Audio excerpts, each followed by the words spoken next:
এই টোটালটা ওজন করো একবার। দাঁড়া আরেকটা বড় আছে বার করো। 13 না 14 না এগুলো ছোট যাচ্ছি 13 হইছে 3 কিলো 66 হ্যাঁ আগে টোটাল করে বড় মাছ। হ্যাঁ এবার টোটাল একটা ওজন করে নাও। টোটাল করে একটা বড়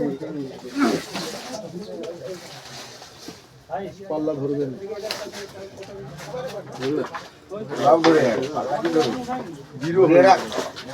ঘুরে রাখ মাছ ঘুরা কি জিরো হয়ে গেল হবে অত লোড নিবে না দাঁড়া পাল্লা বড় 100 কিলো লোড দুটা বড় বার করিলে ওই দুটা বড় বার করা না বাইরে বার করা দুটা মাছ ওজন করো বড়, বের করে রাখো, ওইটা একসঙ্গে যোগ হয়ে যাবে।